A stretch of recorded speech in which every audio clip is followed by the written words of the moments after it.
Welcome to the Edgeworth Echoes podcast, discovering Edgeworth's town, a hidden gem of Irish history.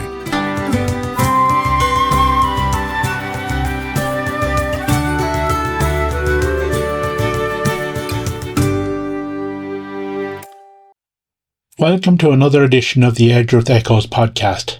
This is your host, John.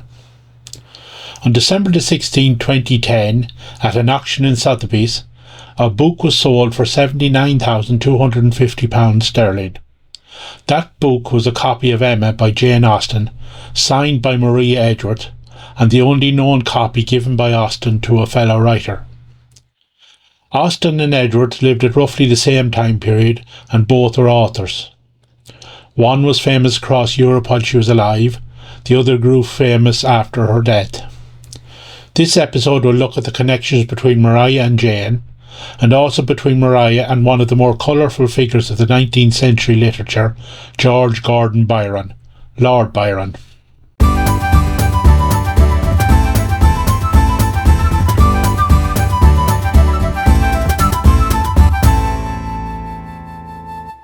Our story begins on the 17th of May 1813 at the home of Sir Humphrey Davy, a chemist and a friend of Richard Lovell Edgeworth.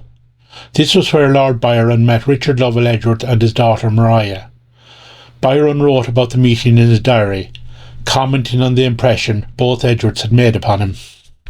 Miss Edgeworth is a nice little unassuming Jenny Deans-looking body, as we Scots say, and if not handsome, certainly not ill-looking. Her conversation was as quiet as herself. No one would have guessed she could write her name. Her father, despite his clarity, elderly red complexion, is a fine old fellow, intelligent, vehement and full of life. While Byron was apparently quite impressed with the volume of Maria's writings, Maria seemed less impressed with him, as she wrote in a letter to Sophie Ruxton. Of Lord Byron I can tell you only that his appearance is nothing that you would remark. Despite this unflattering description of Byron, Maria was a fan of his poetry. Though they did not meet again, her connection with Byron was not totally broken, as she had mentioned in Byron's poem Don Juan, published in 1823. In short, she was a walking calculation, Miss Edgeworth's novels stepping from their covers, or Mrs. Trimmer's books on education, or Coeleb's wife set out in quest of lovers, morality's prim personification, in which not envy's self a flaw discovers. To others' share let female errors fall, for she had not even one, the worst of all. Byron's life was dogged by scandals, and he left England because of these. In 1823 he raised a regiment of soldiers to help the Greeks in their fight for independence from Turkish rule. While there he contracted a fever and passed away in 1824. Maria's nephew, Henry Beddoes, told Maria about the final days of the poet's life, and she wrote about it in a letter to her aunt. My nephew Henry Beddoes told us that Lord Byron was extremely beloved and highly thought of by all whom he heard speak of him at Missolonghi, both Greeks and his own countrymen. He had raised a regiment at his own expense. He had regained public esteem by his latter conduct. The place in which he died was not the worst inn's worst room, but an absolute hovel, without any bed of any kind. He was lying on a sack. The English officers all went away after his death, and the Greeks went into mourning. Byron was also the father of Ada Lovelace, who worked with Charles Babbage on his early computers, wrote the first algorithm for computers, and is honoured for this on Ada Lovelace Day.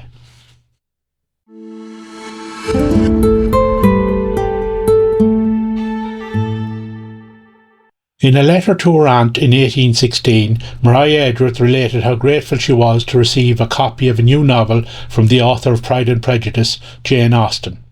That novel was Emma, and, as I said at the beginning of this episode, it sold for a large sum of money in 2010. Edgeworth was probably flattered by the kind gift. It was, after all, the only copy of Emma to be presented by Austen to another author. However, Maria was not impressed by the novel, and she wrote about it to her brother Charles, criticising the plot. There is no story in it, except that Miss Emma found that the man whom she designed for Harriet's lover was an admirer of her own, and he was affronted at being refused by Emma. Jane Austen was born in 1775 at Steventon Rectory in Hampshire. Her earliest writings date from her teenage years, beginning with Love and Friendship in 1790. She became a fan of Maria Edgeworth's books, who was arguably the most important novelist writing in English during the early Regency period. In Northanger Abbey, published in 1818, she praised Edgeworth's novel Belinda, published in 1801. Belinda is a work in which the greatest powers of the mind are displayed, in which the most thorough knowledge of human nature, the happiest delineation of its varieties, the liveliest effusions of wit and humour are conveyed to the world in the best chosen language. In 1795, a young lawyer called Tom Lefroy, visiting his relatives in Hampshire, met Jane Austen. He danced and flirted with Jane, and his wit and charm led to speculation about her romantic involvement. In 1796, Jane wrote letters to her sister Cassandra about her relationship with her Irish friend and how it was drawing to an end. You scold me so much in the nice long letter which I have this moment received from you that I am almost afraid to tell you how my Irish friend and I behaved. Imagine to yourself everything most profligate and shocking in the way of dancing and sitting down together. I can expose myself, however, only once more, because he leaves the country soon after next Friday, on which day we are to have a dance at Ashe. He is a very gentlemanlike, good-looking, pleasant young man, I assure you. At length, the day has come on which I am to flirt my last with Tom Lefroy, and when you receive this it will be over. My tears flow as I write at the melancholy idea. It has been suggested that the couple were deliberately kept apart because they were not practically suited, principally as both were poor and needed to marry into money. And, while Jane Austen ultimately never married, Tom Lefroy did get married in 1799. In 1833, Lefroy purchased Carryglass Manor, not far from Longford, and the Lefroys and Edgeworths became acquainted. Tom Lefroy later went on to become the Chief Justice of Ireland in 1852. Jane Austen had a niece, Anna, who was aspiring to be a writer with Jane's encouragement. She recommended Maria's books to her for inspiration. In a letter to Anne in 1814, she wrote her opinion of writers she liked. I have made up my mind to like no novels really, but Miss Edgeworth's, yours and my own. Jane Austen passed away in 1817, aged 41. It was only then that she was listed as the author of the books she had written. In the years after her death, Jane's fame steadily grew, and Maria would recommend her books to her younger siblings.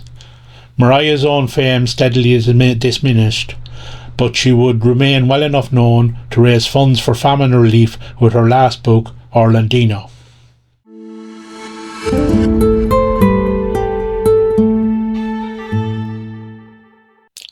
So this brings us to the end of this episode, looking back at 3 key writers of the 19th century. As always, please like and share and subscribe to get more episodes. Until the next time.